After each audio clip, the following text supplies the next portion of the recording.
그동안에 공부한 거 오늘 처음 온 분은 좀 생소하겠지만은, 예. 진리란 뭐냐? 진리란 뭡니까? 하나님이 내 안에 하나님 되시니. 진리란 하나님이 내 안에 하나님 되시니. 대답을 100% 다 해야 됩니다. 진리란 하나님이 내 안에서 하나님 되시니. 하나님이 내 안에 하나님 되신다는 건 어떻게 되는 거예요? 관계. 또 그 말이 이해가 돼야지. 하나님이 내 안에서 하나님 되시는 건 어떻게 되는 게 하나님이 내게 하나님 되시는 거예요. 이게 아니면 우리는 전부 빈 껍데기 종교적인 부닥거리만 하고 있는 거예요. 하나님이 가르쳐 주신 삶과 삶의 자세와 그 가르침대로 하나님이 내 안에서 하나님 노릇하는 거예요. 하나님 대우받고 내가 하나님의 명령대로 하나님의 영향을 받고 사는 거야. 하나님 나의 삶을 주장하고 주관하는 거예요. 하나님이 나에게 주인 노릇을 하고 있는 거에 하나님 내게 진리되는 거예요. 그게 아닌 거는 객관화된 진리, 그냥 저 성경책에 있는 진리, 보편적으로 누구에게나 통하는 신학적인 진리, 이론적인 진리, 그거는 생명이 없어요.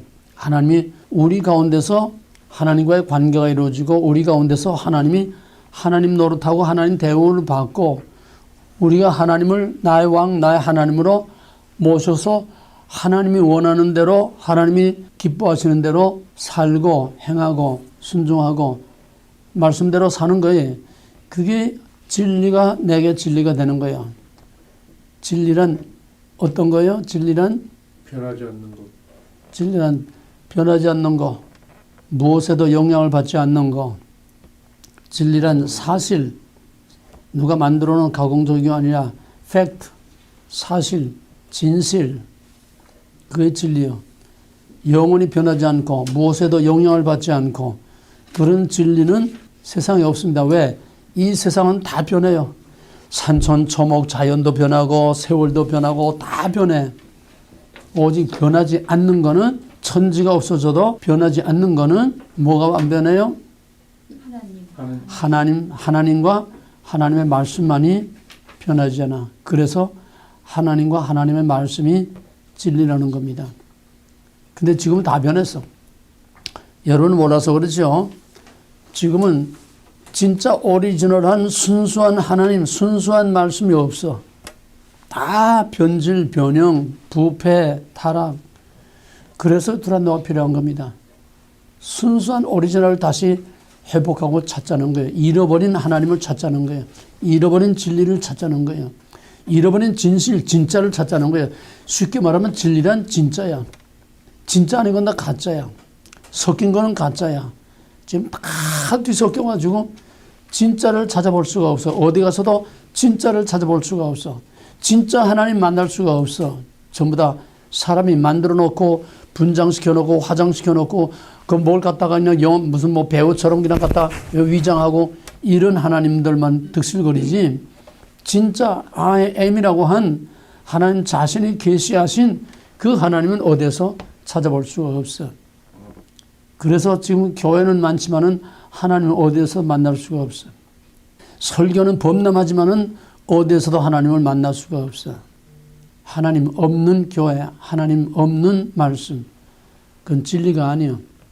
진리인 것 같아도 진리가 아니에요. 신학이 있어도 그 신학도 지금 다 변질, 변형됐기 때문에 진짜 하나님께서 I am이라고 한 그 본래 하나님이 누구며 하나님의 말씀이 뭐냐 하는 그 진리를 우리가 찾아볼 수가 없어요.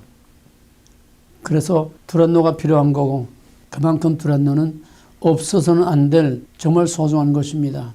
그래서 하나님께서 두란노를 사랑하시는 거예요. 두란노를 사랑한다는 건 뭡니까?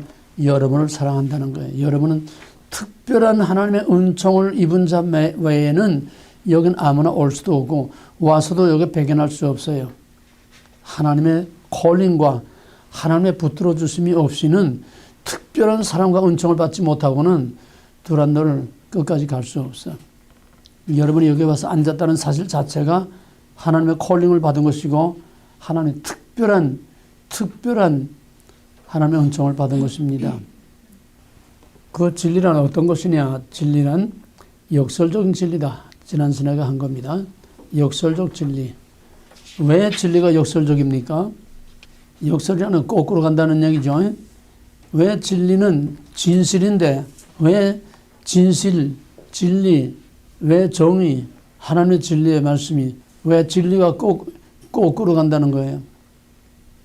모든 세상이 거꾸로 가기 때문에 그렇습니다. 세상이 거꾸로 가니까 대세가 거꾸로 가니까 진리가 거꾸로 가는 게 아니라 진리가 바로 가는데 바로 가는 게 거꾸로 가는 게 돼버린 거예요. 진리가 거꾸로 갈 수는 없어. 진리는 하나님인데 하나님 왜 거꾸로 가요? 세상이 하나님과 거꾸로 가. 세상이 하나님과 거꾸로 가는 거예요. 그 출발 근원이 뭐지? 시발, 시점, 맨 출발. 하나님과 거꾸로 간 게 뭐야? 먹어라. 하나님 먹지 말라 했는데 먹으라 하니까 거꾸로 가는 거야. 근데 지금은 다 먹으라 세상이야. 전부 먹으라 세상이야. 그러니까 하나님이 거꾸로 가는 게 돼버린 거야. 그러니까 하나님이 거꾸로 가니까 결국은 외롭게 되는 거예요. 세상과 거꾸로 가니까 외롭게. 선지자들, 예수님, 제자들, 그걸 뭐라고 그러지? 다른 말로? 거꾸로 가는 걸 뭐라고 그러지? 지난번에 했지? 밤깨. 밤깨. 모든 개들은 다 옆으로 겨가는데 밤깨라는 그 밤톨같이 생긴 밤깨라는 놈은 앞으로 겨가. 그러니까 너 개는 다 옆으로 가는데 너 혼자 별나게 왜 앞으로 가느냐 밟아 죽이는 거야. 이게 역설적인 진리라는 겁니다. 선지자들 듣기 싫은 소리 하지 말라는 거예요. 왜 너만 별나게 자꾸 망한다는 소리 자꾸 하고 심판이라는 소리 자꾸 하고 저 좋은 소리 하지 말고 왜 나쁜 소리만 하느냐. 이 성경은 처음부터 성경은 역설적인 진리야. 성경이 거꾸로 가는 게 아니라 하나님 먹지 말라. 이게 정도인데 이게 진리인데 뱀이 먹으라 해서 그 아담의 후손들은 전부 다 하나님과 거꾸로 가니까 세상이 거꾸로 가니까 야고보 4장 4절에서는 하나님과 세상은 원수가 되는 줄 알지 못하냐 그랬어. 왜? 서로 반대로 가니까 충돌을 내. 이 진리의 역설성을 모르고서는 진리가 뭔지 알 수 없고 믿음이 뭔지 알 수 없고 신앙이 뭔지 알 수 없고 성경이 뭔지 알 수가 없고 하나님이 뭔지 알 수가 없어. 진리의 역설성을 안다는 거 이게 가장 중요한 겁니다. 왜? 이걸 모르면 다 옆으로 교가는 거야. 뭔 소리인지 알겠어요? 진리의 역설성을 모르면은 다 옆으로 교가는 거야. 이게 뭐야? 예수님 산상수훈에서 말하면 넓은 길로 가는 거야. 역설적 진리는 뭐야? 굳이 넓은 길, 쉬운 길, 편한 길 다 놔두고 굳이 고난의 길을 택해서 간다는 거예요. 그러니까 다 정상이 아닌 거야. 그게 밤깨야. 그걸 밤깨라고 그래. 편한 길, 좋은 길, 성공의 길, 남들 다 가는 그런 넓은 쉬운 길을 가지 않고 이지, 프리 다 놔두고 굳이 힘든 길을 외롭게 골라가는 거. 그 세상 사람들 볼 때는 전부 다 도란 거야. 미친 거야. 바울이 그렇잖아. 바울이 넓은 길로 잘 나가다가 거꾸로 돌아서 가니까 야, 내가 공부 너무 많이 하더니 미쳤구나. 거꾸로 가니까 미쳤다는 거예요. 진리의 역설성을 모르기 때문에 오늘의 교회가 전부 다 세상과 같이 흘러가. 세상을 닮아가고 세상은 남 한 대로 다 따라가고 그냥 유행 따라 바람 따라 그냥 물결 따라 다 흘러가는 것이 오늘의 교회와 신앙이야. 거기에 유별나게 튀어나게 거꾸로 가는 것 맞아주고 그게 예수야.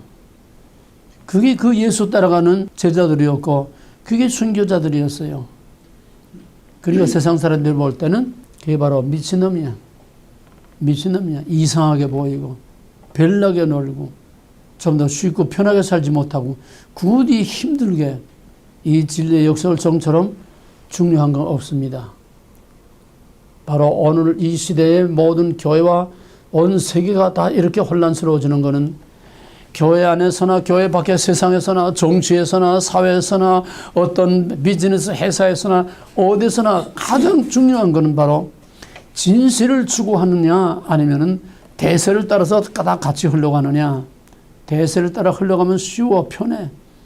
그러나 그거는 넓은 길로 가는 것은 망하는 길이고, 망하는 것 같으나 성공하는 것은 굳이 힘든 길을 택해 가는, 그래서 믿는다는 것은 올바로 바로 믿는다고 하는 것은 그만큼 어려운 길을 가는 거야. 편하게 믿으려는 건 그건 벌써 다 탕류역이 나다 흘러가고 마는 겁니다. 이 진리와 또 객관적 진리, 주관화된 진리, 객관화된 진리, 진리가 두 개는 아니에요. 내게 적용되지 못한 거는 객관화된 진리, 그거는 선반위의 진리, 그거는 그 자체로서는 완전한 진리지만은 그거는 이미 죽은 진리야. 움직이지 않는, 행동하지 않는, 그냥 책 속에만 있는, 이론과 교리에만 있는 그 진리는 누구에게나 통하지만은 그거는 사실상 죽어 있는 진리다. 그것이 우리의 생활 속에서, 삶 속에서 행동하는 진리가 진짜 우리를 움직이고 살아 움직이는 그 진리, 가정과 사회와 세상을 움직일 수 있는 그런 진리가, 그게 행동하는 진리가 진리지, 가만 그냥 책 속에만 있는 이론과 신학 속에만 있는 그런 이론적인 진리는 그 자체가 완전한 진리지만은 그건 이미 죽은 진리다. 주관화되는 진리가 내게 진리가 되는 거다. 객관화, 주관화, 어려운 말이지만은 그걸 잘 이해하시기 바랍니다. 진리가 두 개가 아니에요. 진리는 하나이지만은 그게 한마디로 말하면은 베드로의 신앙 고백은 객관적인 신앙 고백입니다. 신학적인 신앙 고백, 교리적인 신앙 고백. 저는 그리스도에서 살아계신 하나님의 아들입니다. 객관적인 신앙 고백이요. 그 자체는 완벽한 신앙 고백의 기본 틀입니다. 기본 뼈대 뿌리예요. 예수의 신성과 인성. 저는 그리스도에서 살아계신 하나님. 그건 하자가 없어요. 그러나 거기는 그 신앙 고백을 하는 그 예수가 나의 예수가 아니야. 주관화되지 않아서 자기와 관계 릴레이션십이 없어. You are.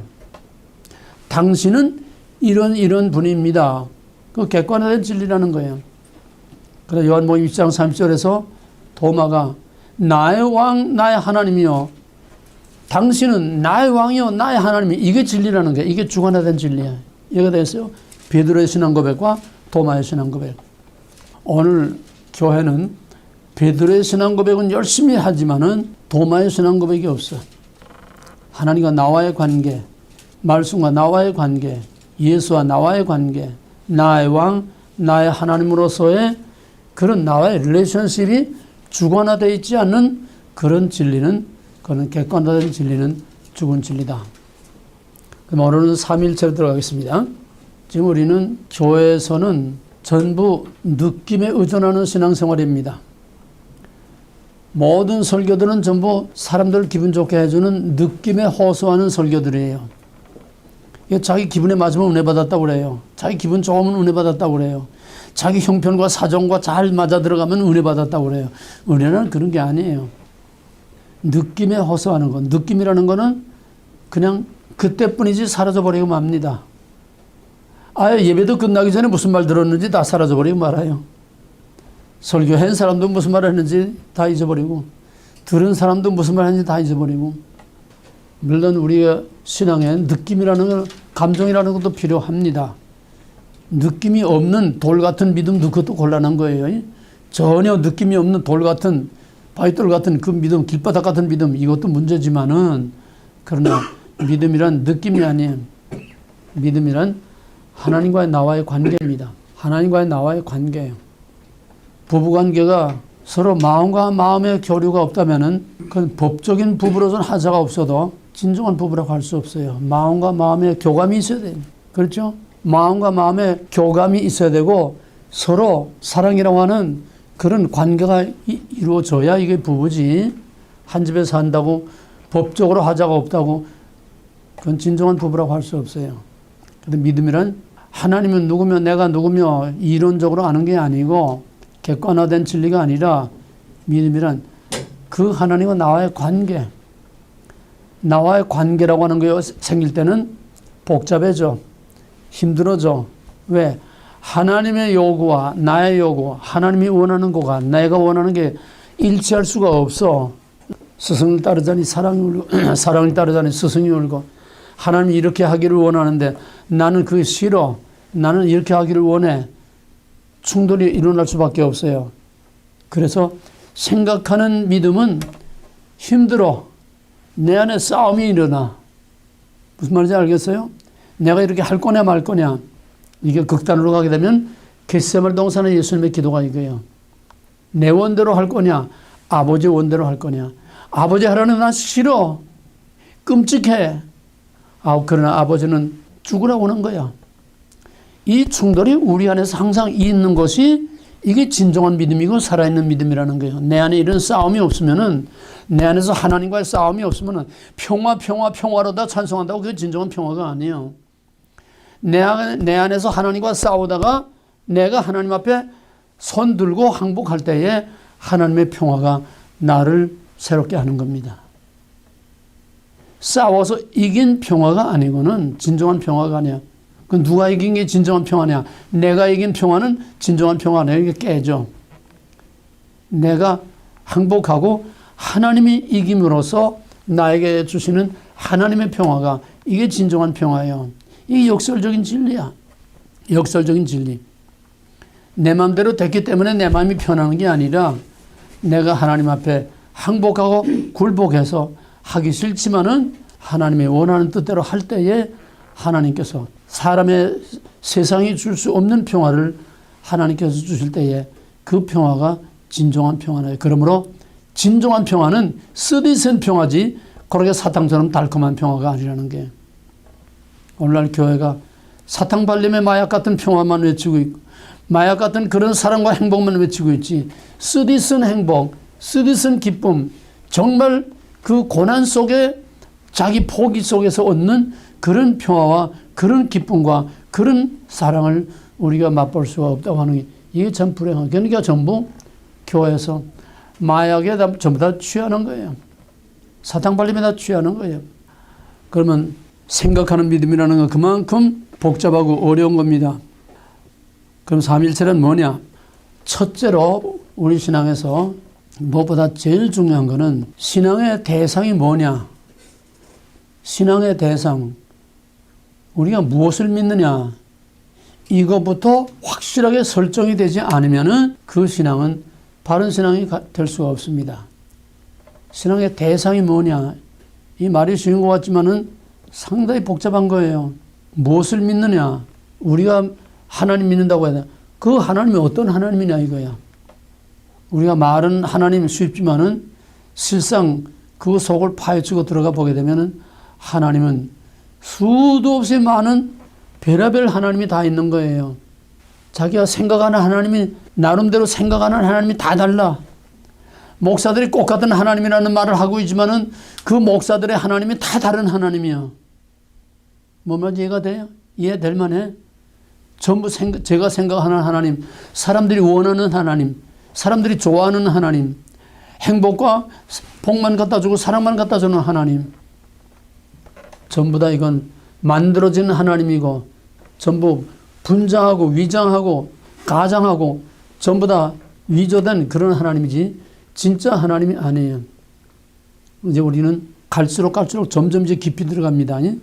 오늘 맨 처음인데 우리가 믿는다는 하나님이 뭐냐? 우리가 어떤 하나님 믿느냐? 우리가 믿는 하나님이 어떤 하나님이냐? 이것이 우리가 지금 날마다 교회에서 하는 신앙 고백입니다. 사도신경 신앙 고백.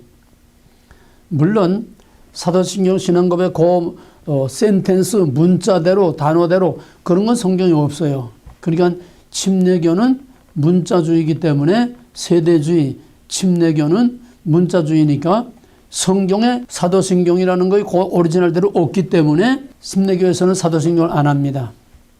그건 문자주의가 돼서 그래요. 근데 성경에 문자적으로 없는 걸 우리는 왜 하느냐?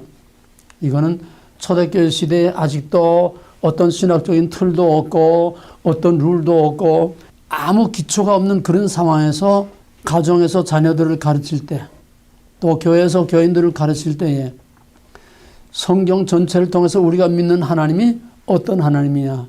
우리가 도대체 누굴 믿는 거냐? 우리가 어떤 하나님을 믿는 거냐?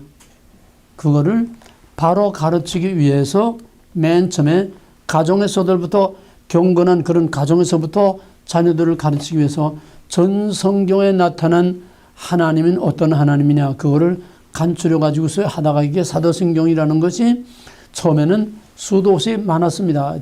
자생적으로 생겨난 거기 때문에 가정에서 또는 교회에서 자생적으로 생겨나는데 그러다가 이게 점점 이게 확대되어 나가면서 그 다음에는 전 세계 교회 지도자들이 모여서 이거를 정리하기 시작했어요. 우리가 믿는 하나님은 어떤 하나님이냐.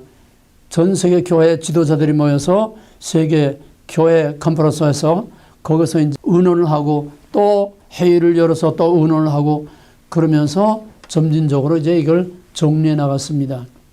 근데 초대교회 300년 동안에 제일 어려운 이단은 두 가지. 하나는 영지주의 이단하고 하나는 삼일체 이단이었습니다. 그건 앞으로 이제 배울 거니까 영지주의라는 헬라 사상입니다.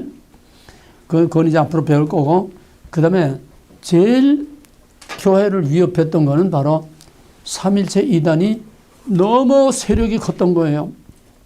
거의 우리가 믿는 진짜 이다라고 말씀하신 성경의 삼일체 하나님이라는 것은 완전히 다 무너질 정도로 막강한 파워를 가지고 삼일체 이단들이 아시아의 모든 교회들을 거의 다 지배하고 있었어요. 이런 위기 상황 속에서 교회가 모여서 의논을 하는데 그 의논도 순조롭지 않죠. 그 세력이 워낙 크니까 그냥 막강한 파워로 그냥 싸우고 또 싸우고 그러면서 또 회의를 하다가 성령의 인도하심을 따라서 점차 이걸 정리돼 가지고 오늘 우리가 고백하는 사도신경의 모체가 되는 아타나시오스 신조를 최종적으로 우리의 신앙 고백의 기본 틀로 이렇게 만들어 가지고 그거를 말을 조금 이제 정리한 것이 오늘 우리가 고백하는 사도신경 신앙 고백입니다. 그건 뭐냐? 우리가 뭘 믿느냐? 삼일체 하나님을 믿는다는 거예요. 삼일체 신앙 고백, 우리 사도신경 신앙 고백은 성부, 성자, 성령에 대한 삼일체에 대한 신앙 고백입니다. 우리가 믿는 하나님 누구냐? 천지를 창조하신 하나님. 두 번째는 그 애아들, 고난을 받으신 애아들, 그 아들 예수 그리스도. 세 번째는 성령. 근데 그 신앙 고백을 보게 되면은 하나님은 심플 센텐스로 그냥 한 센텐스예요. 전능하사 천질만하신 하나님 앞에 내가 믿사며 한 센텐스입니다. 그 다음에 우리 주 예수 그리스도를 믿사며 그는 성령을 잉태하사 동정을 많이 나시고 변내 비례되 고난을 받으시고 십자가에 죽으시고 다시 오시고 예수 성자 예수에 대해서는 한 맨 문장이 아니라 패러그룹으로 아주 기나긴 문장으로 되어 있어요. 그 다음에 더 간단한 거는 성령을 믿사오며 그냥 심플 센텐스 I believe Holy Spirit. 왜 그러냐? 그게 바로 그 사도신경 신앙 고백이 이루어질 그 시대의 상황을 보여주는 겁니다. 왜? 성부 하나님은 구약시대부터 태초에 하나님이 천지를 창조하시니까 딱 못을 받고 나오니까 거기에 대한 긴 설명이 필요 없어. 그건 뭐 기정사실로 다 내려오고 있는 거니까. 그러니까 창세기 1장 1절을 그대로 모델로 해서 전능하사 천지를 만드신 하나님 그가 My Father 나와의 관계 요거 하나만 이게 창세기 1장 1절에서 그 천지를 창조하신 하나님이 나의 하나님으로 내가 믿습니다. 그거 하나가 이제 첨가된 거죠. 그건 간단해. 그 다음에 그 아들 예수 그리스도 성자 예수 그리스도에 대해서 왜 그렇게 기냐? 그만큼 요 삼일째 다음에 이제 공부하겠지만은 그만큼 성자 예수에 대해서는 복잡해. 이론이 많고 여러 가지 이해할 수 없는 거 받아들일 수 없는 게 많아. 첫째로 성령으로 잉태됐다는 거, 남자 없이 여자 혼자 애를 낳았다는 거 이해할 수 없어. 또 십자가에서 우리를 위해서 우리 죄를 위해서 대신 죽었다는 거 이해할 수 없고 또 부활도 이해할 수 없고 또 승천도 이해할 수 없고 또 다시 온다는 것도 이해할 수 없고 이거 전부 믿을 수 없는 것들이요. 그중에 제일 중요한 핵심은 베드로가 신앙 고백한 것처럼 주는 그리스도시요 살아계신 하나님의 아들입니다. 그건 뭐냐면 그리스도는 우리의 구세주라는 거예요. 우리를 구원한 그리스도라는 말은 헬라어에서 기름 부음 받았다는 거예요. 제사장, 선지자, 왕에게 기름 부은 것처럼 기름 부음 받은 우리의 메시아라는 거예요. 이건 인간이 기름 부음을 받지 하나님이 기름 부음 받지 않지 않아요? 예, 인간이니까 기름 부음 받았다는 예수의 인성을 말하는 게 사람으로서의 예수라는 거예요. 그 다음에 하나님의 아들, 이건 신성입니다. 그러니까 예수에게서 가장 중요한 문제가 신성과 인성의 문제인데 이것이 삼일체 다음에 나오는 또 복잡한 이단들이 여기서 나오게 됩니다. 그래서 사도신경 신앙 고백을 할 때에 그 예수의 신성과 인성이 어떻게 결합이 됐느냐 하는 그 기독론, 그것을 확실하게 설명하기 위해서 예수의 그 아들 예수에 대해서는 설명이 많은 거예요. 그 다음에 성령을 믿사오며, 그럼 왜 이게 간단하냐? 그때까지는 성령이 문제될 만큼 부각된 게 없었어요. 성령에 대해서 너무나 아는 것도 없고 성령에 대해서 말할 만한 그런 이슈가 아직 되질 않았어. 왜? 맨 처음에는 삼일체 이단이 약 300년 동안 세상을 다 그냥 휘어잡아서 거기에 매여서 325년에 니케아 회의에서 아타나시오스 신조를 확정해서 오늘 우리 신앙 고백에 이걸 확정될 때까지 AD 325년까지는 삼일체 이단에 그냥 거기에 정신이 없어가지고 다른 데 신경 쓸 여가가 없었어요. 325년에 삼일체에 대해서 아타나시오스 신조를 택함으로써 우리의 신앙 고백의 기본 틀, 성부, 성자, 성령, 삼일체 하나님은 어떤 분이다 확실히 정해지니까 그 다음에 나온 이단의 위세들이 예수의 하나님이며 사람이고 사람이며 하나님이라, 이것도 애매모호한 거예요. 그래서 기독론 이단이 그 다음에 또 기승을 부렸기 때문에 그 451년에 칼케도네에서 최종적으로 확정될 때까지는 약 200년 동안 기독론 이단, 예수가 누구냐, 거기에 대해서 이제 이단들이 이렇게 많이 난무해서, 그래서 삼위일체와 예수가 누구냐, 예수의 기독론 문제까지 확정해서 우리의 믿는 하나님이 어떤 하나님이냐, 그거 확정하는 데만 약 500년 거진 걸렸습니다. 그만큼 우리의 믿음의 대상이 누구냐 하는 게 그만큼 중요한 거예요. 그건 오늘까지도 계속돼요. 오늘까지도 우리가 누굴 믿느냐.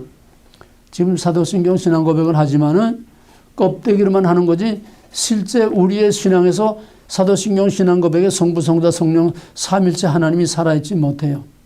더더구나 조금 더 진보적인 교회들은 아야 이것도 하지 않을 뿐만 아니라 삼일체 자체를 인정하지 않으니까. 지금 이런 혼란 중에서 우리가 제일 중요한 거는 우리가 믿는 하나님이 도대체 어떤 하나님이냐, 우리가 I am이라고 계시하신 그 하나님이 어떤 하나님으로 우리가 믿고 있느냐, 이게 너무나 지금 많은 혼란 속에 빠져 있기 때문에 삼위일체 하나님을 확실하게, 하나님의 아이덴티티를 확실하게 정립한다고 하는 거, 이것이 무엇보다 가장 중요한 우리 신앙의 대전제가 됩니다. 하나님은 인간을 신의존적인 존재로 만들었습니다. 신의존적인 존재라는 뭔가 하나님을 의지하지 않고는 살 수 없도록, 좀 쉽게 말하면 카메라는 세 다리로 지금 서 있어요. 한 다리만 차버리면 그건 자연히 넘어져요. 이게 원리입니다. 사람은 두 다리로 걸어갑니다. 이 두 다리를 걸어가는 게 아니에요. 하나님 한 다리를 더 의지해야 안정적으로 평화와 안정을 누릴 수 있다는 겁니다. 이건 상징이지만은 인간은 하나님을 의지하지 않고는 살 수 없게 만들었어요. 신의존적인 존재로. 근데 하나님 몰라. 누구를 믿어야 될지, 무엇을 믿어야 될지 몰라. 그러니까 산에 가면 산신, 바다에 가면 바다신, 고목나무 가면 고목나무에다가 새끼 둘러놓고 또 거기에 또 밖으로 갖다 엎어놓고 또 빌고, 이상한 바위돌이 있으면 바위돌 가서 빌고. 왜? 믿음의 대상을 모르니까 저희들이 환경에 따라서, 저희들 입장에 따라서, 바다에서 고기 잡는 사람들은 바다가 신이야. 무서워. 바다가 노하면은 그냥 막 분명 일어나면 그냥 훌가닥 집어삼키고, 거기서 나오는 심청전 얘기 아니에요? 천을 갖다 바치는 거예요? 그러니까 저희들의 환경에 따라서 믿음의 대상을 다 만드는 거야. 나는 여기 워싱턴주에 살면서 항상 i5로 다니면서 겨울엔 겨울대로, 여름엔 여름대로 하얀 눈을 허리 밑에까지, 한여름에도 허리 밑에까지 하얀 눈을 차고 있는 마운트 레니어를 보면서 정말 너무나 신비롭고 너무 우아하고 너무 멋있어요. 지금은 멋있다고 보지만은 보나마나 옛날 여기 인디안들은 저걸 신으로 섬긴 게 분명한 거예요. 왜? 저 산에 의해서 비가 오기도 하고 날이 맑기도 하고 왜? 구름이 가면 그거 다 거기 몰리잖아요. 구름이. 그 신령한 산을 신으로 섬겼으리라는 거는 그건 뭐 물어보지 않아도 뻔한 사실이요. 뭔가 좀 이상하면 다 신으로 섬기는 거예요. 왜? 자기의 삶에 영향을 미치는 거. 자기의 삶에 영향을 미치는 것이 바로 그 신이야. 현대인도 마찬가지예요. 지금 21세기 최첨단 과학에 살고 있지만은 내 삶에 영향을 미치는 게 자기의 신입니다. 그게 자기 우상이야. 그래서 모든 사람들은 다 신의존적인 존재로 지음받았기 때문에 뭔가를 의지하지 않고 믿지 않고는 살 수 없어. 현대 과학시대에 살면서 나는 무슨 존재야. 신이 어디가 있어. 신은 죽었어. 나는 지금 과학시대에 지금 과학이 있을 뿐이지 무슨 신이 있어. 그러나 그 사람에게는 그 과학이 신이에요. 자기의 정신을 지배하고 있는 그게 바로 신인 거예요. 현대, 초현대 이 과학시대에도 정치가들은 선거 때 되면은 레이건도 선거 때 무당 찾아갔어요. 이 정치인들도 내나 할 것 없어. 정치인들 다 무당 찾아다닙니다. 뭐 한국만이 아니라 미국의 대통령들도 선거 때 되면 무당 찾아가요. 다 점쟁이 찾아다니고 뭐 점성술 하는 거 찾아다니고. 인간은 나약한 존재이기 때문에 유한하고 나약하고 유한하다는 건 아는데 한계가 있고 내일을 몰라. 오늘 밤의 일을 몰라. 자기가 어디 가야 될지 몰라. 누가 대학에 붙을지 못 붙을지 몰라. 사람이 할 수 있는 건 한계가 있어. 그러니까 뭔가를 자꾸 의지하려고 하는 이 본능은 하나님이 주신 거야.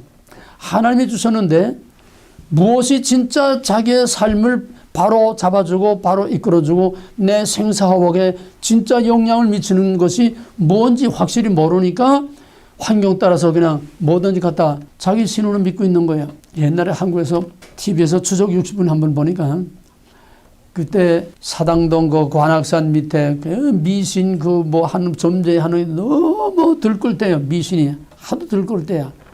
그때 그것들을 이제 쭉 이제 그 관악산 밑에 그 미신 그런 것들 이제 쭉 하면서 이제 추적 60분 댕기는 거 보니까 거기에 어떤 무당이 있는가 하면은 이 마드로스 파이프를 있지, 이 구부러진 거이 마드로스 파이프를 하나 갖다 놓고 메가도 신이래. 메가도의 마드로스 그 메가도 것도 아니야. 그 메가도의 마드로스 파이프 하나 갖다 놓고 마드로스 파이프 신을 섬기는 무당이 다 있더라고. 그만큼 사람들은 하나님을 모르면은 하나님 아닌 것들을 하나님으로 의지하는 이런 믿음의 대상이 자기 환경 따라 형편 따라 자기 입장 따라 다 다른 신을 섬겨야 되는 거예요. 이건 형태상의 문제지. 영적으로 정신적으로 오게 되면은 오늘 교회 안에도 마드로스 파이프 믿는 교회들이 얼마나 많아. 진짜 그런 마드로스 파이프 그 모양을 믿는다는 게 아니라 제멋대로 생각하는 하나님을 믿는다는 거예요. I am이라고 계시한 그 하나님이 아니라 You are라고 자기가 생각하고 자기가 만들어 놓은 자기가 생각하는 하나님들을 믿는다는 말이야. 그런 의미에서 오늘은 하나님 우상, 예수 우상으로 득실 그리는 오늘의 이 시대의 교회입니다. 그렇기 때문에 우리는 우리가 믿는 하나님이 어떤 하나님이라를 정확히 아는 것이 하나님의 정체성을 확실하게 먼저 세우는 것보다 더 중요한 게 없어요. 그러면 우리가 믿는 하나님은 어떤 하나님이냐? 우리가 믿는 하나님은 하나님께서 삼위일체로 계시하셨다. 물론 성경에 삼위일체라는 단어가 없습니다. 창세기 1장 1절에서 계시록까지 삼위일체라는 단어는 없어요. 그러나 개념으로 볼 때에 삼위일체라는 것이 창세기 1장에 맨 처음 천지를 창조할 때부터 삼위일체의 개념이 거기서부터 있어 왔고 계시가 점진적으로 발전됩니다. 나무가 점점 자라듯이 성경도 하나님의 계시도 점점 자라가는 거예요. 그렇기 때문에 처음부터 삼일체란 이런 것이다 딱 이렇게 교리적으로 한 게 아니라 하나님은 경험을 통해서 하나님이 어떤 하나님이냐 하는 것을 경험을 통해서 점점 점진적으로 깨달아 알게 하시는데 이 삼일체 개념이 확실하게 정립되는 것은 요한복음과 사도행전까지 와야 성부, 성자, 성령 삼위일체 하나님이고 성부는 누구며 성자는 누구며 성령은 누구며 성부와 성자의 관계와 성부와 성령의 관계와 이 상호 관계가 확실하게 드러나는 것은 바로 사도행전까지 와야 오순절 성령 강림 그까지 와야 확실하게 정리가 되고 그 전까지는 희미하게 자꾸 내려오는 거예요. 창세기로부터 계속 내려오는 거 희미하게. 그래서 이걸 확실하게 정리해 놓은 것이 우리가 지금 고백하는 사도신경 신앙 고백이지만은 그러나 그것도 피상적인 것이고 좀 더 확실하게 구체적으로 들어가면 우리가 삼위일체 우리가 믿는 하나님이 어떤 하나님이냐 이 삼위일체를 정확히 아는 것이 중요합니다. 맨 첫째 삼위일체는 뭐냐? 맨 첫째 거기에 두 번째 페이지에 보게 되면은 양대 이단 그 위에 두 번째 페이지 위에 양대 이단 위에 보게 되면 삼위일체의 정의가 있어요. 삼위일체 정의. 삼위일체 정의 다 같이 5번 계속 반복해서 시작. 동일본질의 세인격, 동일본질의 세인격, 동일본질의 세인격, 동일본질의 세인격, 동일본질의 세인격. 예, 삼위일체란 설명하기가 어렵지만은 그거를 이해가 되든 안 되든 무조건 그냥 이렇게 기계적으로 달달 외우세요. 이게 세부해 놓으세요. 동일본질의 세 인격. 두 가지야. 동일본질이라는 거가 세 인격이라는 거. personality, three personality. 그럼 동일본질은 뭐고 세 인격이라는 뭐냐. 이게 삼위일체의 핵심인데 동일본질이라는 거는 신성을 말하는 겁니다. 신성. 하나님으로서는 한 하나님이다. 하나님의 신성. 하나님으로서는 한 하나님이다. 성부도 성자도 성령도 같은 한 하나님이라는 거예요. 그러나 그 셋은 하나이면서도 그냥 섞어서 다 녹아서 하나가 된 그런 하나가 아니라 각각 성부, 성자, 성령 따로따로 독립적인 인격체로 가지고 있으면서도 하나라는 거예요. 그래서 삼위일체라는 개념을 우리가 이해하는 게 참 우리의 상식으로는 이해하기 어렵습니다. 셋이면서 하나이고 하나이면서 셋이라. 그게 동일본질의 세 인격이라는 거예요. 동일본질이라는 거는 신성에 있어서는 하나다. 같은 하나님이라는 거야. 한 하나님이라는 거예요. 성부, 성자, 성령은 한 하나님이라는 겁니다. 그럼에도 불구하고 성부, 성자, 성령은 또 따로 구별이 돼. 완전히 인격적으로 성부도 독립적인 인격, 지정의를 갖고 계시는 퍼스널리티. 성자도 독립적인 퍼스널리티. 성령도 완전히 독자적인 퍼스널리티를 갖고 있는데 그러나 이거는 서로 분리될 수 없고 섞여서 하나가 혼합될 수도 없고 바로 세 인격의 관계는 그 다음에 있습니다. 세 인격의 관계는 구별되되 비분리, 비분할, 비혼합. 이게 삼위의 관계입니다. 자, 다 같이 5번 반복. 삼위의 관계는 구별되되 비분리, 비분할, 비혼합. 구별되되 비분리, 비분할, 비혼합. 구별되되 비분리, 비분할, 비혼합. 구별되되 비분리, 비분할, 비혼합. 구별되되 비분리, 비분할, 비혼합. 이게 어려운 거예요. 말을 외우긴 쉬운데 그 의미를 이해하기 참 어려운 거예요. 그게 뭐냐 하면 성부, 성자, 성령은 세퍼레이트 되는 게 아니야. 완전히 따로 분리되는 게 아니야. 분리될 수 없어. 분리되면은 그 뒤에 이제 나오는데 성부, 성자, 성령이 완전히 별개의 것으로 분리되면은 세신이 돼. 세신. 독립된 세신이 돼. 이게 30론 이단이 되는 거예요. 성부, 성자, 성령이 분리될 수 없어. 세퍼레이트 될 수가 없어. 그런데 분리하고 구별은 뭐가 다르냐? 이거는 분리된 겁니다. 성부, 성자, 성령 따로따로 완전히 세퍼레이트 된 거예요. 이렇게 되면 삼신론 이단이 돼. 신이 셋이야. 신이 셋이야. 그러면 구별이라는 건 뭐냐? 동일본질 하나야. 하나님 한 하나님이야. 한 하나님인데 이게 디바이드. 이게 구별된 겁니다. 한 하나님이면서 각각의 역할과 특징이 다르다는 거예요. 활동과 특징과 역할이 다르다는 거예요. 그러나 분리될 수가 없어. 또 성부가 성부, 성자, 성령, 성부가 성자가 될 수 없고 성자가 성부가 될 수 없고 성부와 성자가 혼합돼서 섞일 수 없고 섞이면 구별이 없어지지. 혼합. 서로 섞일 수도 없고 서로 성부가 성자가 될 수도 없고 성자가 성부 될 수도 없고 성령이 성자 될 수도 없고 성령이 성부 될 수도 없고 확실하게 구별이 돼야 된다는 거예요. 이게 비분리, 비분할, 비혼합. 섞일 수도 없고 그러니까 성부는 성자가 아니고 성부는 성자가 될 수 없어. 성자가 성부 될 수 없어. 성령이 성부가 될 수 없어. 성령이 성자가 될 수 없어. 이 서로의 관계는 확실하게 구별되어 있어야지 섞일 수도 혼합돼서 섞일 수도 없고 이거 어느 하나가 어느 하나에 흡수될 수도 없어. 여기에서 삼일체 이단들이 나오게 되고 여기에서 우리가 잘못된 하나님을 믿게 되는 엄청난 오해들이 오게 되는 겁니다. 삼일체라는 건 참 우리가 이해하기 상당히 어렵고 복잡한 거지만은 우리가 이 삼일체를 정확히 이해하는 것이 무엇보다 가장 중요해요. 그러면은 삼위일체는 애당초 우리가 클리어하게 속 시원하게 아주 명쾌하게 이렇게 딱 이해하기는 애당초 어려운 거예요. 그러니까 삼위일체를 이해하려면은 삼위일체 2단 그러니까 반대 교육, 반면 교육입니다. 삼위일체 아닌 유사 삼위일체, 삼위일체 아닌 변질된 삼위일체, 삼위일체 2단들을 우리가 하나하나 정확하게 알므로써 그거 아닌 것이 삼위일체 진짜 삼위일체다.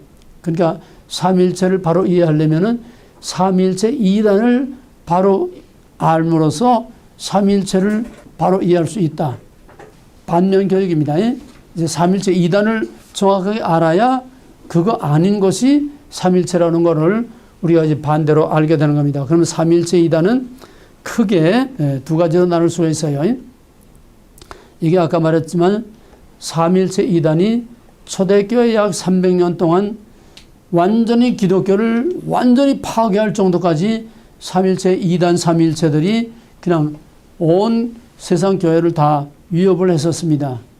그때 정말 하나님께서 성령의 주도하에서 오늘 우리가 믿는 이 삼위일체 교리가 이제 300년 만에 이제 확정이 됐지만은 그러면 가장 많은 삼위일체 2단이 뭐냐?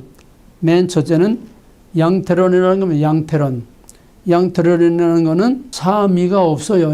양태론이라는 거는 단일신론입니다. 단일신론. 한신이라는 거예요. 한신. 유일신. 단일신.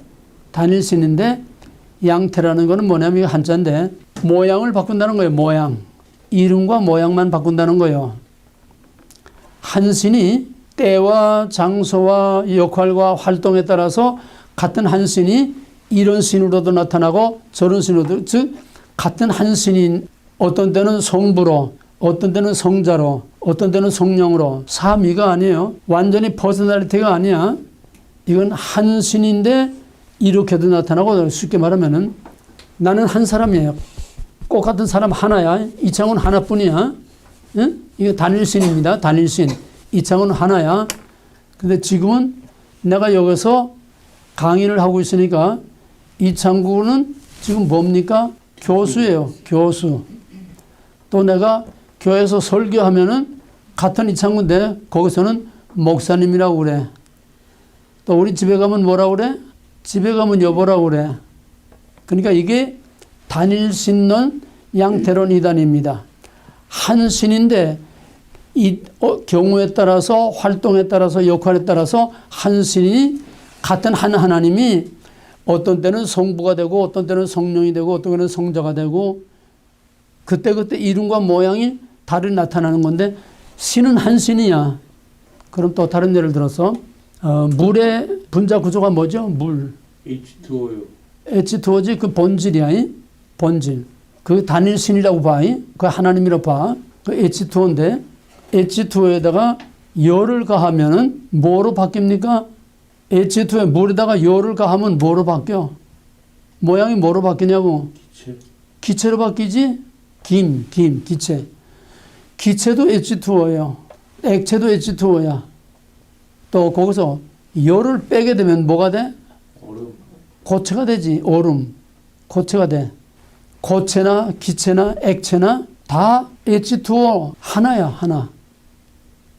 그러니까 모양만 바뀌는 거야. 이게 전형적인 양태론입니다. 이해가 돼요? 하나님이야. 하나님 하나야. 하나님 하나인데 성부, 성자, 성령이 따로따로 퍼스널리티로 따로 구별되는 있는 게 아니라 하나가 어떤 때는 이렇게 성부가 되고 어떤 때는 성령이 되고 어떤 때는 성자가 되고 어떤 때는 기체가 되고 어떤 때는 고체가 되고 액체가 되는 것 같다는 얘기야. 이게 양태론이에요. 양태론은 게 모양을 바꾼다는 거야. 모양. 이름이 바뀐다는 거야. 그 하나님 하나야. 그러니까 단일신론이야. 단일신론. 우리도 유일하신 하나님 믿습니다. 그러나 우리는 삼위일체로서의 한 하나님, 삼위일체로서의 한 하나님을 믿는 거지 하나가 모양만 바꾸는 칠면조처럼 모양만 바꾸는 그런 하나님이 아니라는 이 양태론을 잘 알아야 됩니다. 양태론 이단이 제일 많아요. 양태론 이단이 제일 흔하고 제일 우리가 오해하기 쉬워요. 교회에서 목사님들이나 또 전도사들이 이 삼위일체를 만약에 이제 가르친다고 하면은 양태론을 삼위일체로 가르치는 사람들이 너무 많아요. 그만큼 양태론은 오해 소지가 참 많은 겁니다. 예를 들자면은 사과는 하나라고 하는 그 사과, 그건 하나님입니다. 동일본질. 거기에 사과는 씨가 있는 속이 있고 살이 있고 빨간 껍질이 있죠. 확실히 구별돼요. 껍질이 살이 될 수 없고 살이 껍질이 될 수 없어. 살이 씨가 될 수 없고 씨가 살이 될 수 없어. 씨와 살과 껍질은 확실히 구별됩니다. 구별되지만은 그거를 하나로 사과라고 우리는 말하는 거야. 이게 동일 본질의 세 인격. 한 하나님, 신성에 있어서는 하나님으로서는 하나지만은 그 역할과 특징과 그 인격, 그건 완전히 구별된다는 거예요. 구별과 분할과 혼합, 이걸 잘 구별하시기 바랍니다. 말이 어려워요, 말이. 그러면 이런 양태론 이단이 어떤 게 있느냐? 첫째는 아까 여기서 말한 것처럼 이게 완전히 따로따로 세퍼레이트 되게 되면은 성부도 신, 성자도 신, 성령도 신, 따로따로 분리된 신이면은 세 신이 돼, 세 신. 삼신론 이단이 되는 겁니다. 여기 우리가 말은 쉽지만은 실제로는 참 이게 델리케이트하고 정말 예민한 문제예요. 최상경 목사라고 통합적 이단대책위원회예요. 이단들 잡아내는 그런 아주 전문가인데 원숭이가 나무에서 떨어진다고 30년 이단에 빠져가지고 통합적 자기 교단의 이단대책위원장이 바로 그 교단에서 이단으로 찍혔어. 이 30년에 빠지는 거예요. 갔다 가다가는 성령, 성부, 성자, 성령이 따로따로 놀게 되면은 30년이 되는 겁니다. 분리될 수가 없어요. 활동과 역할과 기능과 특징은 다르지만은 언제나 같은 한 하나님으로 일하는 거지 따로따로 분리될 수 없어요. 이게 30년 이단이 맨 처음에 나오는 거고 그 다음에는 양태론, 전형적인 양태론. 이미 설명한 것처럼 한 신이 때와 장소와 역할에 따라서 이름과 모양이 달리 나타나는 거다. 한 신이. 그러니까 양태론이라는 걸 우리가 심어둘 거는 단일신론이다. 삼위 퍼스널리티가 따로 없고 단일신론이다. 한 신이라는 게 한 신이 그때그때 모양만 바꿔가는 것이 양태론이라는 겁니다. 거기 보게 되면은 2번 양태론에 A, B가 있어요. 양태론 A는 요거는 한 본질이 시간과 역할에 따라서 모양을 달리하는 거 이미 설명한 겁니다. 또 하나는 한 하나님이 어떤 때는 아버지가 되고 어떤 때는 아들이 되고 어떤 때는 성령이 되고 또 베리아 2단에서 말하는 건 뭐냐면 같은 한 하나님이 성부는 영혼이고 성자는 육체고 성령은 영이다. 이건 완전히 한 하나님이 영혼, 육체, 영으로 따로따로 이렇게 모양을 바꾼다는 거예요. 같은 한 하나님이. 이게 양태론인데 양태론 이단이 참 이해하기도 어렵고 이게 까딱하면은 양태론 이단이 빠지고 싶습니다. 그러니까 여기서 하나가 그때그때 모양만 달리 나타나느냐? 쉽게 말하면은 이 드라마를 보게 되면 1인 2역, 1인 3역이 있어요. 한 사람이 이렇게 분장하고 A라는 인물로 활동하다가 또 따로 분장하고서 딴 인물로 활동하고 1인 2역 3역. 이게 양태론이야. 그 다음에는 양태론 가족설이 있어요. 중간에. 양태론 가족설은 뭐냐 하면 성부는 아버지, 성령은 어머니, 성자는 아들. 성부는 아버지 붙자니까 당연히 아버지죠. 예수님도 요한복음에서 아버지요 하나님, 성부 하나님 아버지라고 그랬잖아. 아들과 아버지 그랬잖아. 예수님과 성부 하나님은 아버지와 아들 관계죠. 근데 성령은 뭐냐? 성령은 어머니라는 거예요. 가만 생각해요. 성부는 아버지, 성자는 아들. 맞아요. 성령은 어머니. 그럼 성령하고 성부하고는 무슨 관계지? 뭐죠 거기? 성부는 아버지, 성자는 아들, 성령은 어머니. 그러면 성령하고 성부하고는 무슨 관계가 되냐고. 부부 관계지? 자, 그러면 이제 우리는 그럼 누구냐? 우리는 예수를 믿음으로 예수님을 신랑으로 우리는 신부라고 그러죠? 그리고 우리가 예수 믿어서 예수님을 신랑으로 우리가 맞이하게 되면은 우리는 성부 하나님의 뭐가 돼? 며느리가 되는 거지? 아니, 그렇지. 며느리가 되는 거지? 이게 양태론 가족설이야. 이해가 되겠어요? 그러니까 성부, 성자, 성령의 관계를 아버지, 어머니, 아들의 관계로 가족 관계를 만든다는 거야. 우리가 그 가족의 일원으로 이제 시집가서 그 집에 시집가서 그 집 며느리가 되고 예수의 신부가 된다는 거예요. 이 양태론 가족설입니다. 이거는 양태론 중에서도 너무나 좀 황당한 거기 때문에 그렇게 많이 저기 하고 있지 않지만은 제일 많고 흔하고 빠지기 쉬운 것이 바로 전형적인 양태론. 한 신이 상황에 따라서 그 역할에 따라서 이름이 성부가 되고 성령도 되고 성자가 된다고 한다는 거. 하나가 둔갑을 하는 게 쉽게 말하면은 단일신론이야. 단일신론.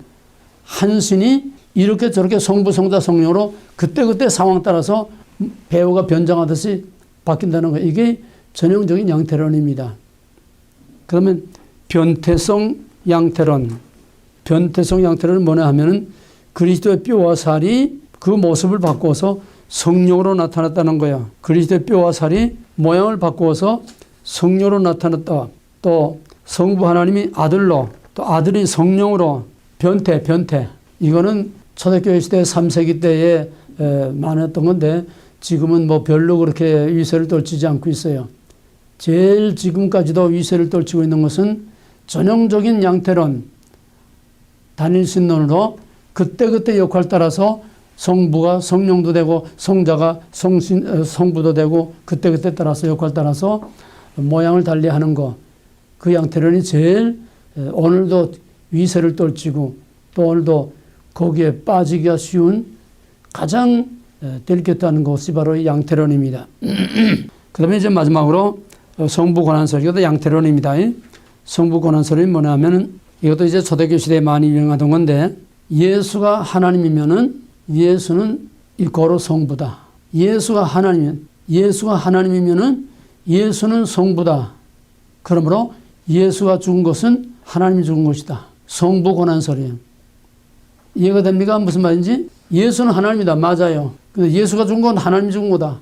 이건 뭐냐? 성부와 성자를 구별을 못하는 겁니다.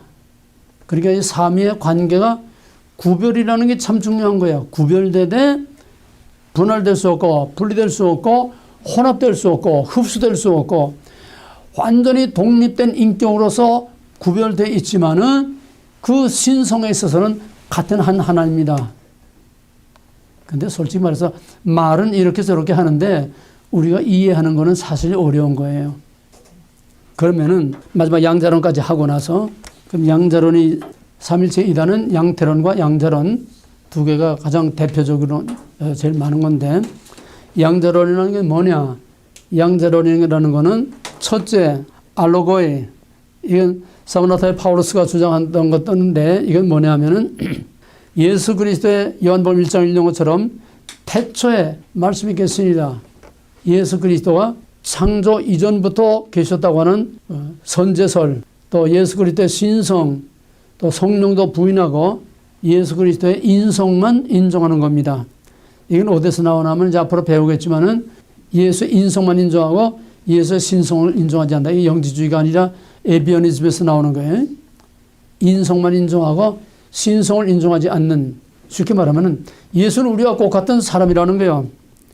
맨 처음 창조된 예수는 우리와 똑같은 사람이라는 거예요. 피조물. 그러나 삼일체에서 말하는 거나 또 요한복음에서 말하는 거는 예수는 창세 이전부터 이미 계셨고 또 그로 말미암아 만물이 그로 말미암아 지음받지 않은 것이 없다. 예수는 창세 이전부터 계시는 삼일체 하나님으로 말하고 있는데 여기서는 예수의 신성을 인정하지 않는 거예요. 창세 이전부터 있는 것이 아니라 우리와 똑같은 피조된 인간이라는 거예요. 피조물. 그런데 여기서 말하는 거는 마태복음 3장 16절에서 예수님이 세례를 받고 물에서 올라올 때에 하늘이 열리고 성령이 비둘기같이 임하면서 이는 내 사랑하는 아들이라. 이게 뭐냐면 양자 입적식이라는 거예요. 뭔지 알겠어요? 물에서 세례를 받고 올라올 때에 하늘이 열리고 성령이 그에게 임하는 것이 바로 신성이 임한 거예요. 그전까지는 우리와 똑같은 인간인데 성령이 임함으로 신성을 그때 받아서 이는 내 사랑하는 아들이라 양자로 승격이 됐다는 거예요. 예수는 우리와 같은 피조된 인간인데 신성을 받음으로써 세례받을 때에 신성을 받음으로써 하나님의 아들로 양자로 승격이 됐다는 거예요. 신이 된 거예요. 하나님이 된 거예요. 자, 그러면은 그 전부터 계시는 하나님하고 인간을 신성을 주어서 인간을 신격으로 승격시켜서 아들로 입적시킨 이 신하고 본래부터 계시는 하나님하고 신의 교기가 같아 틀려. 응? 같아 틀려. 틀리지. 본래부터 계시는 성부 하나님이 인간에게 신성을 주어서 세례받을 때 성령을 신성을 주어서 하나님의 아들이라고 이는 내 사랑하는 아들이다. 그래서 신성을 주어서 하나님의 아들로 신격으로 승격을 시켜줬어. 그러면 인간이 신격으로 승격된 그 예수의 신격하고 그를 신격으로 끌어올린 성부 하나님의 신격하고 그 신의 교기가 같으냐 틀리냐 이 말이야. 달라요. 틀리지? 그래도 신은 신이야. 예수가. 신성을 줘서 하나님의 아들로 삼아서 신의 아들로 삼았으니까 신은 신이야.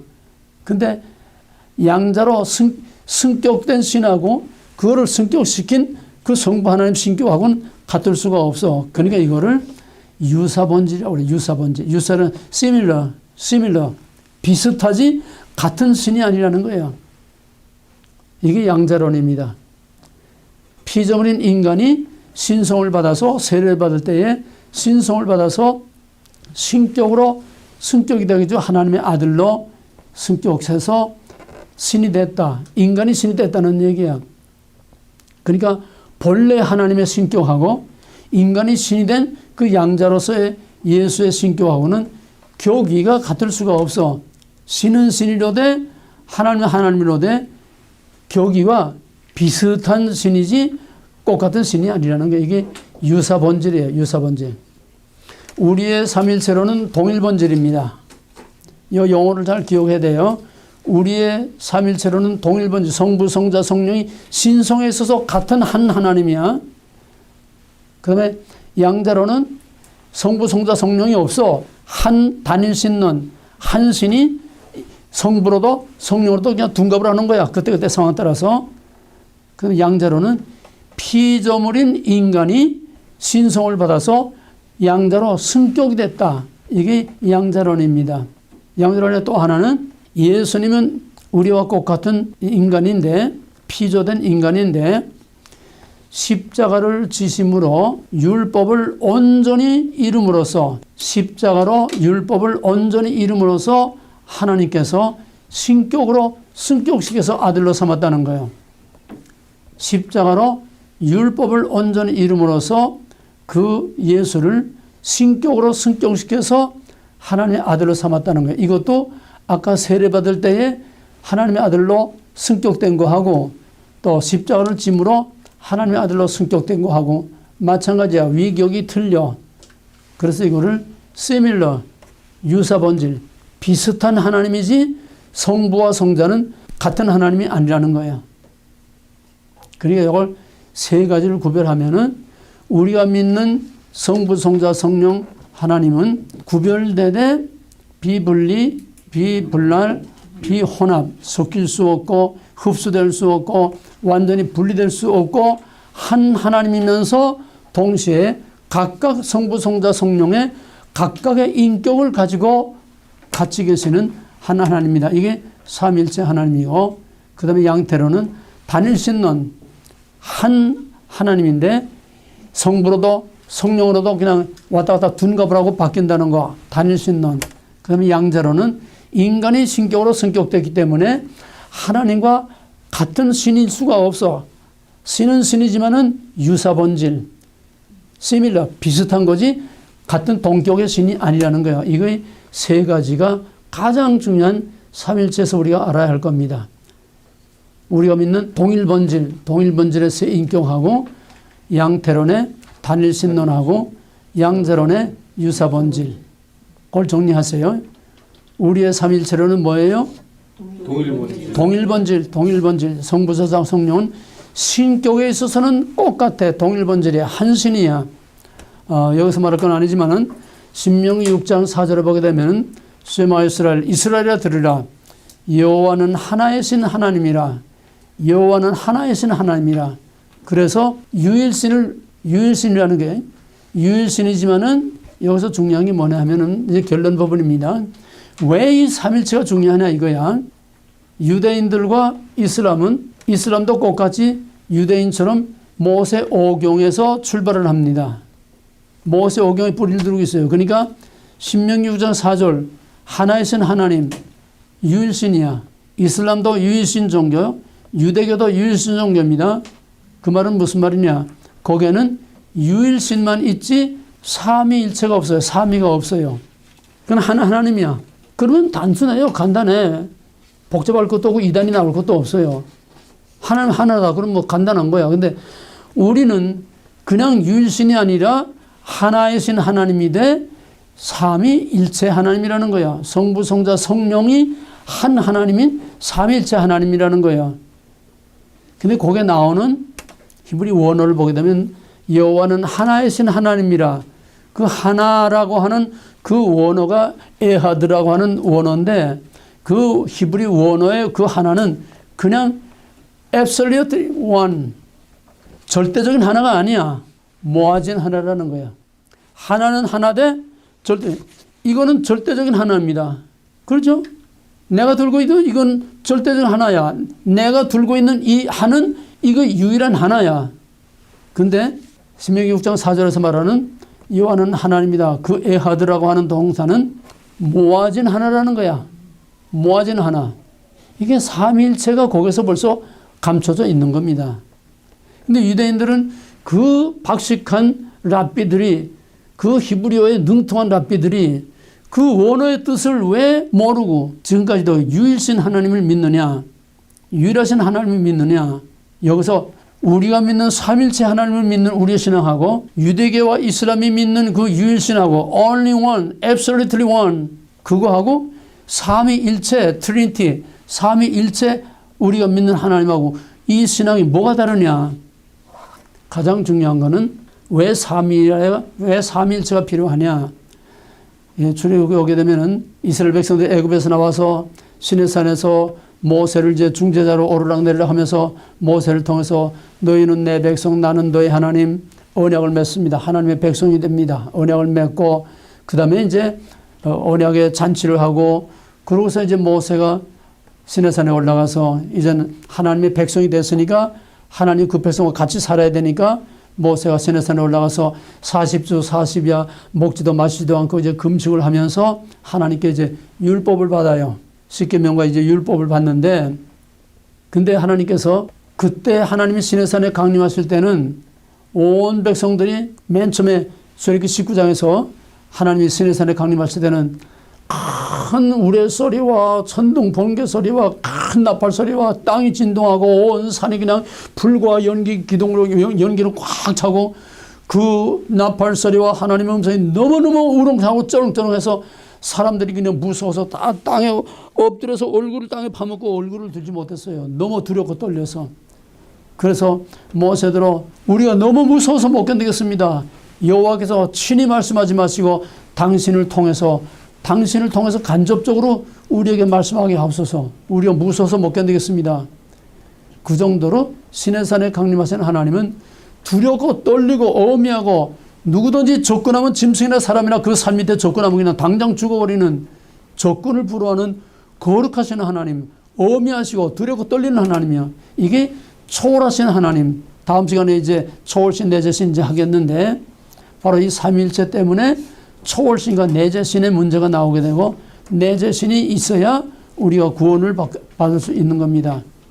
쉽게 말하면 이제 그 다음 시간에 이제 하겠지만은 쉽게 말하면은 유일신만 있으면 뭐냐 하면은 유대교나 이슬람교는 유일신 종교니까 구원을 받을 수가 없어요. 왜? 뭐와 같은 거 하면 망망대해에 지금 사람이 빠져서 허적거리는데 비행기에서 또는 그 배에서 야 이렇게 헤엄쳐와 이렇게 헤엄치는 거야. 혼자서 살아나올 수 없어요. 그럼 어떻게 해야 그 사람을 살릴 수 있죠? 구조대가 헬리콥터를 타고 가야 돼. 헬리콥터를 타고 가서 구조대가 줄을 타고 내려가서 그를 끌어안고 올라와야 구조되지. 이렇게 해라 저렇게 해라 해가지고는 절대로 그 사람을 살릴 수가 없어. 이게 구약종교, 유대교, 이슬람교야. 그건 뭐야? 행위신앙이야. 내 행위로 구원받으라는 거야. 이렇게 해라 저렇게 해라 율법 종교야. 행위로 구원받을 수 없어. 하나님이 내려와서 우리를 건져줘야 구원받을 수 있는데 초월하신 하나님은 내려올 수가 없어. 인간과 접촉할 수가 없어.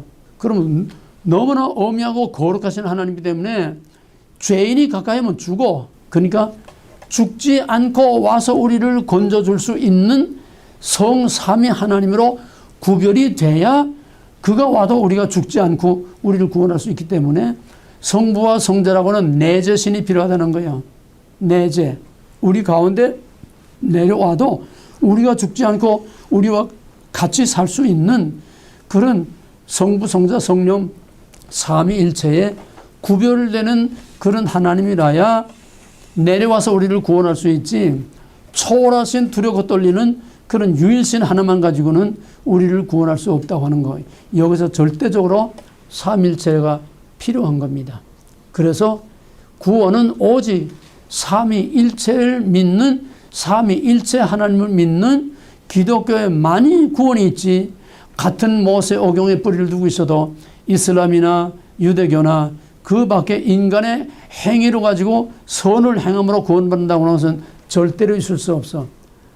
인간이 아무리 10번 죽었다 살아도 그 망망대해의 죄와 사망의 권세에 빠진 거기서 스스로 헤어나와서 구원받을 수는 없어요. 하나님이 내려와서 구원해 줘야만 우리가 구원받을 수 있다고 하는 여기에서 절대적으로 성부, 성자, 성령 삼위일체라고 하는 바로 우리가 믿는 삼위일체 하나님이라야 우리가 구원을 받을 수 있다는 이게 왜 삼위일체를 우리에게 주셨냐는 결론입니다. 근데 문제는 이 삼위일체를 말하기는 편하지만 진짜로 클리어하게 속 시원하게 확실히 이해하기가 너무나 어렵다는 거예요. 그래서 종교개혁 시대도 이 삼위일체 이단 때문에 참 너무나 어려움을 당하고 논쟁이 많았습니다. 그래서 위대한 바울 이후 최대의 위대한 신학자 존 칼빈이 삼위일체란 이런 것이다 쫙 그냥 기나긴 논문으로 쫙 설명하다가 맨 마지막에 맺는 말이 뭐냐 하면 논문을 일단 끝내놓고 그 다음에 맨 마지막에 삼위일체는 하나님의 신비에 속한 것이기 때문에 우리가 삼위일체를 다 알 수 없다. 왜 이렇게 어려운 삼위일체를 줬느냐? 첫째는 삼위일체 안에는 구원받을 수 없다. 두 번째는 하나님이 다른 신들로부터 구별이 돼야 된다. 구별. 어떤 신도 하나면서 셋이고 셋이면서 하나인 신은 우리가 믿는 이 삼위일체 하나님 외에는 없어요. 고목나무 스민은 고목나무 스민, 산신이면 산신, 바다면 바다신, 뭐 빨뿌리신 빨뿌리신 하나지 한 신이며 셋이고 셋이며 한 신, 이런 삼일체 신은 동서고금에 예외가 없어. 그러니까 하나님은 다른 신들로부터 구별하기 위해서 나 외에 다른 신을 내게 있게 하지 말라. 구별이라는 거룩입니다. 하나님의 거룩하심 때문에 다른 신들로부터 구별하기 위해서 삼일체로 계시하셨다고 하는 것. 두 번째는 삼위일체가 아니면은 우리 가운데 내려오시는 내재하실 그런 신이 없으면은 우리가 구원받을 수 없다는 거. 초월하신 단일신 가지고는 구원받을 수 없다는 거. 그다음에 세 번째는 인간이 삼일체 하나님을 우리 머릿속에 다 집어넣을 수 있을 정도로 그렇게 확실하게 우리가 다 알 수 있으면은, 인간의 머리로 하나님을 다 알 수 있으면은, 하나님 우리 머리에 다 집어넣을 수 있으면 누가 커? 인간. 하나님 우리 머릿속에 다 들어가 있으면 누가 커? 인간. 우리가 하나님보다 더 크지? 그러니까 인간의 머리로서는 하나님을 다 알 수 없다는 거를, 그거를 우리에게 알려주기 위해서. 왜? 하나님은 우리 머릿속에 들어갈 만큼 그렇게 심플하고 그렇게 작은 하나님이 아니셔. 하나님은 온 우주를 창조하시는 하나님. 이 우주가 얼마나 큰지 지금도 몰라. 옛날에는 아날로그 망원경 가지고 이제 물리적으로 육안을 가지고 하니까 기껏 해서 은하수밖에 보지 못했지만은 지금은 전자망원경으로 이 우주를 몇십 년, 몇십 광년 걸려가지고 뭐 가고 오고 하는 그런 빛의 속도로 다 보는 이런 전자망원경을 가지고 보기 때문에 지금은 갈수록 우주가 무한히 점점 끝이 없다는 거예요. 태양계를 포함하는 은하수, 분한 은하수, 그런 은하수 같은 것들이 수천억 개가 있다는 거야. 무한이라는 거야. 그런 큰 우주를 하나님 만드신 그 하나님인데, 우주보다 큰 하나님인데, 그런 우주보다 큰 하나님을 우리 머릿속에 하나님이 여기다 딱 집어넣으면은 인간이 하나님을 좌지우지할 거 아니야. 그래서 성경에는 삼일체론뿐만 아니라 동정여인태라든지 승천, 부활, 뭐 우리가 이해할 수 없는 그 밖에도 우리가 2000년이 걸렸어도 아직도 성경을 완전히 이해할 수 없는 그런 함정 같은 난해하고 해석하고 이해할 수 없는 그런 함정들이, 그런 지뢰 같은 것들이 성경의 사방에 깔려 있어. 하나님이 이다라고 계시해 주셨어도 우리의 머리로 그거를 다 이해할 수 없는 부분들이 아직도 얼마든지 많다는 거예요. 왜? 인간으로 하여금 교만하지 않게 하기 위해서. 하나님을 내 속에 다 집어넣지 않기 위해서. 근데 이걸 다 깨뜨려버리고 아나모이로 you are, I am이 아니라 you are. 계시된 하나님이 아니라 하나님은 이런 하나님이다, 저런 하나님이다. 인간이 생각하는 대로, 인간이 만들어내는 대로 만들어낸 그런 하나님들이 요즘 현대신학의 하나님입니다. 현대신학의 하나님이 없어요. 인간이 생각하는 하나님, 인간이 만들어낸 하나님. 그래서 우리가 믿는 신앙생활에서 제일 중요한 것은 삼위일체로서의 하나님의 정체성을 확실하게 세워놓고 그 하나님을 믿어야지. I am이라고 계시하신 그 삼일체 하나님, 진짜 삼일체 하나님을 믿어야지. 그걸 놓쳐버리게 되면은 전부 사람이 변형시키고 사람이 만들어 놓은 그런 하나님을 믿기 때문에, 그런 하나님을 믿으면 우리의 구원이 없다는 거예요. 가장 결정적으로 중요한 것은 믿음의 대상, 어떤 하나님을 믿느냐. 해석된 하나님, 사람이 만들어 놓은 하나님, 사람이 분장시켜 놓은 하나님, 그게 아니라 오리지널 I am이라고 계시하신 그 하나님 그대로 우리가 믿는 것이 바로 가장 확실한 믿음이고 구원의 확실한 보장이 되는 것이다. 그러므로 우리의 믿음의 출발은 올바른 삼위일체의 하나님을 바로 아는 데서부터 출발이 되는, 이것이 바로 설명은 다 제대로 못하고 있지만은 우리가 믿는 신앙 고백, 천지를 창조하신 성부 하나님, 우리를 구속하신 그 아들 예수 그리스도, 그 다음에 성령, 성부, 성자, 성령 삼위일체 하나님을 우리가 믿는다고 고백하는 것이 우리의 사도신경 신앙 고백입니다.